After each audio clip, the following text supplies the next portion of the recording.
नमस्कार, मी स्वप्नील जाधव सिद्धांत prime news channel मध्ये आपलं सर्वांचं स्वागत आहे. आता आपण आलो आहोत मंचर नगरपंचायत या ठिकाणी. विषय असा आहे, आतापर्यंत मंचर असेल, मंचर परिसरात असेल, विविध ठिकाणी आगीच्या बातम्या आपल्याला समोर येताना दिसत आहे. त्यामध्ये एका दिवसात 2 ठिकाणी लागलेल्या आगी असतील. मंचर महावितरण सबस्टेशन असेल किंवा महेश खवा केंद्र या ठिकाणी साठवलेलं सरपण असेल, या ठिकाणी लागलेली आग असेल. तर या संदर्भात आपण नगरपंचायत या ठिकाणी आलो आहोत. इथे चर्चा करण्यासाठी आपण आलो आहोत. आपल्या समवेत आता मंचर नगरपंचायतचे उपनगराध्यक्ष लक्ष्मण थोरात हे आहेत. आपण त्याच्यासोबत चर्चा करणार आहोत. अग्निशामक वाहनाचं यांच्याकडून काय उपाययोजना करण्यात आली आहे, वारंवार आगी लागलेल्या आहेत मंचर सारख्या ठिकाणी, तर याच्यातून काय उपाययोजना झाली आहे? नमस्कार, मी संदीप उर्फ लक्ष्मण माधव थोरात, उपनगराध्यक्ष मंचर शहर. खरं तर गेले अनेक दिवस अग्निशामक बंबासाठी वाहन मिळण्याबाबत अनेकदा आम्ही या ठिकाणी ग्रामपंचायत असतानाही प्रयत्न केले होते. परंतु आता या शहराची वाढती लोकसंख्या पाहता अनेक ठिकाणी 1-2-3 प्रकार घडले गेलेले होते. आत्ता गेल्या 1-1.5 महिन्यापूर्वी एका डोबीमाळा या ठिकाणी एक फ्लॅटला शॉर्ट सर्किट होऊन आग लागली होती. तिथेही त्यांचं भरपूर नुकसान झालेलं. त्यामुळं अग्निशामक बंब नसल्या कारणाने तिथं मोठ्या प्रमाणात नुकसान झालं. आता गेले काही 10 ते 15 दिवसापूर्वी शेवळवाडी या ठिकाणी जे लाईटीचं सबस्टेशन आहे त्या ठिकाणी आग लागली होती. परंतु ती आग मोठ्या प्रमाणात वाढू लागली. नंतर ती आटोक्यात आली व त्याच्यानंतर परत बाजूचं महेश खवा केंद्र असेल त्या ठिकाणीही ती आग लागली.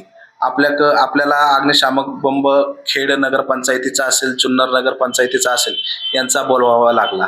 परंतु हे बोलवत असताना त्यामध्ये जाणारा वेळ खूप महत्त्वाचा असतो. कारण काही या भविष्यात येणाऱ्या काही गोष्टी जीवितहानी न घडावा त्यासाठी आपल्याला मंचर शहरासाठी एका अग्निशामक वाहनाची आवश्यकता आहे. आता या संदर्भात अनेक नागरिकांनी मंचर नगरपंचायतीमध्ये निवेदन दिलं का अग्निशामक बंब घेण्यात यावे व त्याचा सखोल विचार करून आम्ही या राज्याचे माजी गृहमंत्री नामदार दिलीपरावजी वळसे पाटील साहेब असतील, तसेच माजी खासदार शिवाजीदादा आढळराव पाटील असेल यांच्याशी भेटून आम्ही या संदर्भात चर्चा केली व निवेदन दिले. त्यांनी आम्हाला सांगितलं संबंधित अधिकाऱ्यांशी चर्चा करून व संबंधित खात्याशी चर्चा करून या ठिकाणी अग्निशामक वाहन लवकरात लवकर मिळेल अशी त्यांनी आम्हाला ग्वाही दिली व नगरपंचायतीला त्या संदर्भात प्रस्ताव तयार करण्यासाठी सांगितलं आहे. आता आम्ही संबंधित खात्याच्या अधिकाऱ्यांना सुद्धा तो प्रस्ताव करण्यासाठी सांगितलेला आहे. त्यामध्ये प्रामुख्याने जागेची थोडीशी अडचण होत होती, परंतु त्यासाठी त्यांना आम्ही काही जागा सुचवलेल्या आहेत. त्या जागेमध्ये अग्निशामक वाहन व त्या ठिकाणी त्याची पूर्ण टीम त्या ठिकाणी थांबवण्यात येईल. पाण्याची सोय असेल, या गोष्टीचा सारासार विचार करून त्या ठिकाणी ते करण्यात यावा असा एक प्रस्ताव तयार लवकरच करून देणार आहोत. तर उपनगराध्यक्ष लक्ष्मण थोरात यांनी सांगितलंय की लवकरात लवकर अग्निशामक दलाची जी गाडी आहे ती लवकरात लवकर आम्ही आणणार आहोत. त्याचप्रमाणे आपल्या समेत नगरसेवक सुनील बांतले आहेत. आपण त्यांच्यासोबत देखील चर्चा करणार आहोत. आता ह्या अनेक वेळा मंचर सारख्या ठिकाणी आगीचा प्रश्न म्हणजे आगीच्या बातम्या सातत्याने समोर येत आहे, तर याच्यावरती उपाययोजना काय झाल्या पाहिजे?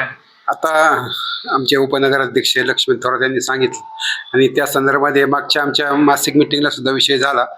त्या आमचा जो अंदाजपत्रक मंजुरी होती त्याच्यामध्ये तो विषय घेतला नव्हता. तर आम्ही संबंधित अधिकाऱ्यांना विचारलं की हा विषय तुम्ही का घेतला नाही, कारण एवढा महत्त्वाचा विषय असताना सुद्धा तो अंदाजपत्रकामध्ये विषय नाही, ही गंभीर गोष्ट आहे. मग त्यांनी आम्हाला सांगितलं की बाबा हे अग्निशामक दलाचं एखादं यंत्रणा उभी करायची असेल त्यासाठी जो खर्च आहे, कारण आपण नगरपंचायतला परवडणारा नाही. परंतु आम्ही त्या दिवशी नामदार साहेबांबरोबर चर्चा केली की 60-70 लाख खर्च अपेक्षित आहे. परंतु हे करत असताना त्यासाठी एक यंत्रणा लागते. मग जागा, ती गाडी उभी करण्यासाठी त्यांचे कर्मचारी, ते कर्मचाऱ्यांना त्याच ठिकाणी राहण्यासाठी जागा, ह्या सर्व यंत्रणा उभं करायला आपल्या नगरपंचायतला सध्या परवडणारी गोष्ट नसल्यामुळं त्यांनी तो विषय थोडा मागे ठेवला होता. परंतु आता नामदार साहेबांनी सांगितले की हा प्रस्ताव तयार करून लवकरात लवकर आमच्या महाराष्ट्र राज्याचे उपमुख्यमंत्री सुनेत्राताई पवार यांच्याकडे हा विषय त्यांनी त्या माध्यमातून हा विषय लवकरच मार्गी लागेल असं त्यांनी सांगितलेलं आहे. त्यामुळे हा विषय लवकरच मार्गी लागेल असं आमच्या उपनगराने सांगितलेलं आहे आणि आम्ही सुद्धा त्याचा पाठपुरावा करून लवकर हा विषय मार्गी लागेल अशी काळजी घेऊ. मात्र आता आपण ज्या मंचर नगर पंचायतमध्ये बसतो त्याच्या खालीच जे दुकान होतं शूजचं दुकान होतं त्या ठिकाणी आग लागली असेल. परिधान सारख्या ठिकाणी परिधानच्या दुकानाच्या वरती आग लागली होती. नाही खूप ही गोष्ट एक नाही झालेली. आता तुम्ही पाहिलं ना, यांनी सांगितलं फ्लॅटला आग लागली, आता इथं एक मला वाटतं शावळ्या हद्दीमध्ये लागली, परिधान सगळ्याची. आता हे दोन याच्यामध्ये काही गोष्टी अशा आहेत की आता आपल्या इथून पाठीमागे नाही ह्या होण्याची गोष्ट होण्याची होती 100%. मी सांगितलं ना, हे न परवडणाऱ्या गोष्टी आहेत. आता ग्रामपंचायत, आता नगरपंचायत येऊन जरी 2-3 वर्ष झाली असतील तर तो बोजा नगरपंचायतला परवडणारा नव्हता. परंतु आता या सगळ्यांच्या माध्यमातून आपण त्यातून कसा मार्ग काढता येईल याविषयी आपण ती चर्चा चालूच आहे. त्यामुळे हे करावंच लागणार आहे. आता बऱ्याच ठिकाणी तुम्ही बाजारपेठेत जर एखादी मोठी गाडी जायची, काय बाजारपेठेत जर घडलं तर गाडी सुद्धा जायला जागा नाही. म्हणजे ह्या गोष्टी सुद्धा आता लवकरात लवकर याच्यातून सुद्धा आम्ही जनजागृती करून, समजा आता DPR आमचा लवकर मंजूर होईल, मग रस्ते मोठे होतील, ह्या सर्व गरजेच्या गोष्टी जे करणारच आहोत. आणि ह्या नगरपंचायतच्या माध्यमातून नागरिकांना पण आव्हान आहे, त्यांचं सुद्धा सहकार्य याच्यामध्ये अपेक्षित.